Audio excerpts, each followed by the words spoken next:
శ్రీ గురుభ్యో నమః. శ్రీమాత్రే నమః.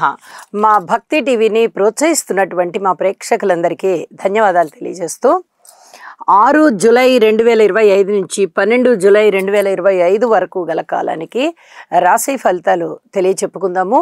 ముందుగా గ్రహస్థితులు. వృషభ రాశిలో శుక్రాచార్యుల వారు ఉన్నారు. మిథున రాశిలో గురువుగారు రవి, కర్కాటక రాశిలో బుధుడు, సింహరాశిలో కుజకేతువులు, తులారాశిలో చంద్రుడు, కుంభరాశిలో రాహువు, ఇక మీన రాశిలో శనిగారు. వారాంతానికి వచ్చేటప్పటికి చంద్రుని యొక్క స్థితి మాత్రమే మారి ఉన్నది. అయితే గ్రహస్థితుల యొక్క ఫలితాలు కానీ, సమ్మేళనాల ఫలితాలు కానీ, అలాగే దృష్టుల యొక్క ఫలితాలు కానీ ఏ విధంగా ఉన్నాయి అని ఒకసారి పరిశీలన చేస్తే, గురు రవిల కలయిక గురు మూఢమిని తెలియజేస్తోంది. గురువు గారి యొక్క శక్తి కొంచెం తగ్గింది అన్నట్టుగా తెలియజేస్తోంది. అయితే ఇది శుభకార్యాలు చేయడానికి ఈ సమయంలో పనికిరాదు, కానీ ఇతరత్ర విషయాలలో గురువుగారి యొక్క దృష్టులు బాగా పనిచేస్తూ ఉంటాయి. ఇక ఎటువంటి ఇబ్బంది ఉండదు. అలాగే కుజకేతువుల యొక్క స్థితి గురువుగారు ఇచ్చే ఫలితాలతో సమానమైనటువంటి ఫలితాలు ఉంటాయి. కానీ రాహుగారి దృష్టి ఉంటూ ఉన్న కారణం చేత కానీ, కుజుని దృష్టి శనిగారి మీద ఉంటూ ఉన్న కారణం చేత కానీ కొన్ని రకాలైనటువంటి ఇబ్బందులు, సర్పదోషాన్ని సూచిస్తోంది, కోర్టు కేసుల్ని సూచిస్తోంది, అలాగే యాక్సిడెంట్లు, ఇక ఆపరేషన్స్, హార్ట్ అటాక్స్, రోడ్డు ప్రమాదాలు, అవి ఏ రూపకంగా అయినా ఉండొచ్చు. కాలి నడకన వెళ్తున్నా, సైకిల్ మీద వెళ్తున్నా, బైక్ మీద వెళ్తున్నా, మోటార్ సైకిల్ మీద వెళ్తున్నా, కార్లు, విమానాలు, ఇలాగా అన్ని రకాల వాహనాలు ప్లస్ కాలినడక ఏ రూపకంగా అయినా ప్రమాదాలని సూచిస్తోంది. కోర్టు కేసుల్ని సూచిస్తోంది. అన్నదమ్ముల కలహాలని సూచిస్తోంది. ఈ కలయికలు కానీ దృష్టిలు కానీ అంత మంచిది కాని కారణం చేత తప్పనిసరిగా కుజ కేతు రాహు శని గ్రహాలకి జపాలు చేయించుకోవాలి, లేదా స్తోత్రపారాయణాలు చెయ్యాలి. అలాగే దానం కూడా చెయ్యాలి. కొన్ని కందులు, కొన్ని మినుములు, కొన్ని ఉలవలు, కొన్ని నల్ల నువ్వులు వీలైనంత వరకు దానం చెయ్యండి. ఇది చాలా చెప్పదగినటువంటి సూచన. గ్రహస్థితుల విషయంలో ఇది ఏమాత్రం బాగలేని గ్రహస్థితి. అలాగే దేశకాలమాన పరిస్థితుల్లో కూడా చాలా ఇబ్బందులు ఉంటాయి. ఇది కూడా చెప్పదగినటువంటి సూచనగా తెలియచేస్తూ ఉన్నాను. అలాగే గురువు గారి యొక్క దృష్టి చంద్రుడి మీద ఉన్నది. ఇది మానసికంగా దృఢత్వాన్ని కలగజేసేటటువంటి పరిస్థితి. అలాగే ఒక మంచి మనస్సు అన్నమాట. అంటే మనకే ఒక్కొక్కసారి ఏదైనా రకరకాలైన ఆలోచనలు వస్తుంటాయి. అందులో కొన్ని మంచివి ఉంటాయి, కొన్ని ఇబ్బందికరమైనవి కూడా ఉంటాయి. అయితే ఆ ఇబ్బందికరమైన వాటిని మన బుద్ధి ఏం చేస్తుంది, ఇది ఇలాంటి ఆలోచన చెయ్యకూడదు అని చెప్పి అప్పటికప్పుడే మనని హెచ్చరిస్తుంది. మనం రెక్టిఫై అయిపోతాం. ఇక అలాంటిది కూడా లేకుండా పూర్తిగా మంచి ఆలోచనలకే తావిస్తూ మానసిక దృఢత్వాన్ని కలిగి ఉంటూ 10 మందికి ఉపయోగపడే విధంగా మన యొక్క ప్రవర్తన, మన యొక్క ఆలోచనలు ఉండేటట్టుగా చేస్తుంది. గురువు యొక్క దృష్టి అంత గొప్పది. పైగా చంద్రుడి మీద ఇంకా అద్భుతమైన దృష్టి. అలాగే గురువు గారి యొక్క దృష్టి రాహు మీద పడుతూ ఉంది. నాస్తిక భావాల్ని పెంపొందింపజేస్తుంది. అలాగే నాస్తిక భావాలు పెరుగుతూ ఒక్కసారిగా మనం ఇలాగ ఉండకూడదు, ఆస్తిక భావాల్ని తెచ్చుకోవాలి అని వారికి వారే వాళ్ళ యొక్క ఆలోచనలని సరి చేసుకునే విధంగా ఇక్కడ గురు దృష్టి రాహు మీద ప్రసరిస్తూ ఉన్న కారణం చేత ఫలితం ఉంటుంది అని చెప్పి తెలియచేస్తూ ఉన్నాను. ఇక శనిగారి తృతీయ దృష్టి శుక్రాచార్యుల వారి మీద ఉంది. వైవాహిక జీవితంలో ఇబ్బందులు, ప్రేమ విషయంలో ఇబ్బందులు, అన్యోన్యత అనురాగాల విషయంలో ఇబ్బందులు, వ్యాపార విషయంలో ఇబ్బందులు, ఇవన్నీ ఉండడానికి అవకాశం ఉంది. తప్పనిసరిగా పరిహారాలు తెలియచేస్తున్నాను కాబట్టి ఇవన్నీ చేసుకోండి.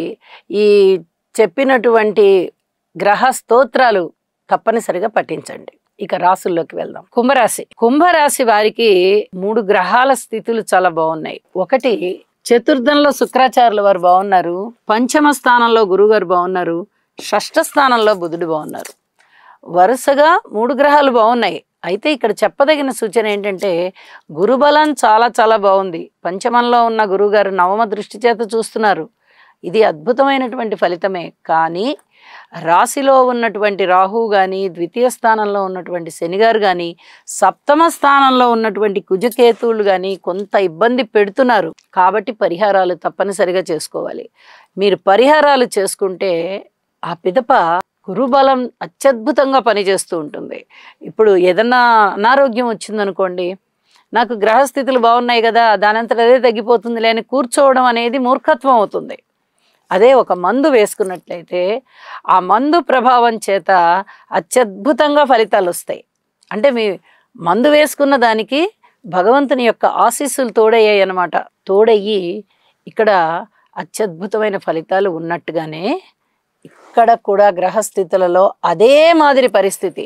రాశిలో రాహువు, సప్తమంలో కుజకేతువులు, ద్వితీయంలో శనిగారు, కుటుంబ రీత్యా అల్లకల్లోలం, ఎక్కడ ఐకమత్యం కనిపించట్లా.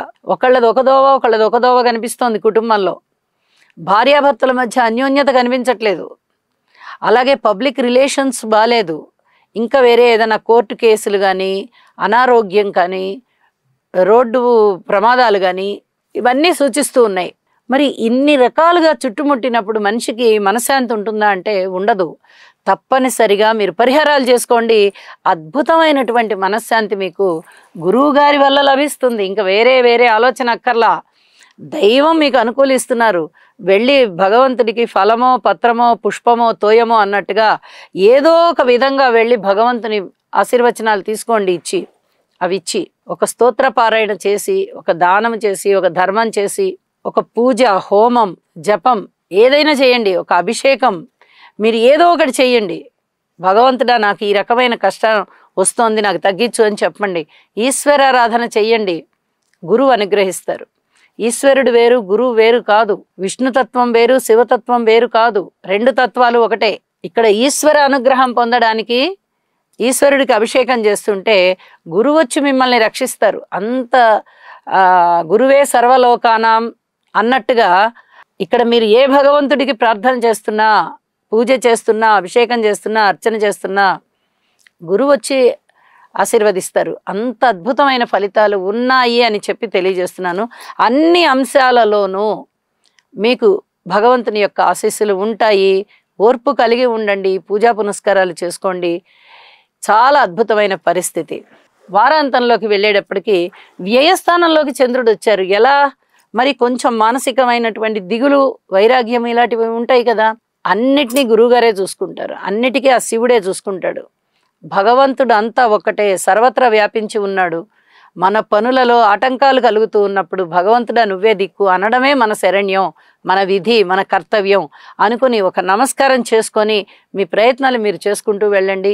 అత్యద్భుతమైన ఫలితాలు ఉంటాయి అని చెప్పి తెలియజేస్తూ, అయితే కుంభరాశి వారికి ఈ కోర్టు కేసుల విషయంలో మటుకు అధికమైన జాగ్రత్తలు తీసుకోవాల్సినటువంటి పరిస్థితి కనిపిస్తూ ఉంది. ఎప్పుడైతే గ్రహస్థితుల యొక్క అననుకూలత ఉన్నదో దానికి పరిహారాలు చేసుకోవడం ద్వారా గురుబలం మరింతగా రాణిస్తుంది. గురువుగారి యొక్క ఆశీస్సులు లభిస్తాయి అని చెప్పి తెలియజేస్తూ, కోర్టు విషయాలు వీలైనంత వరకు వాటిని వాయిదా వేయవలసిందిగా సూచన. శుభం.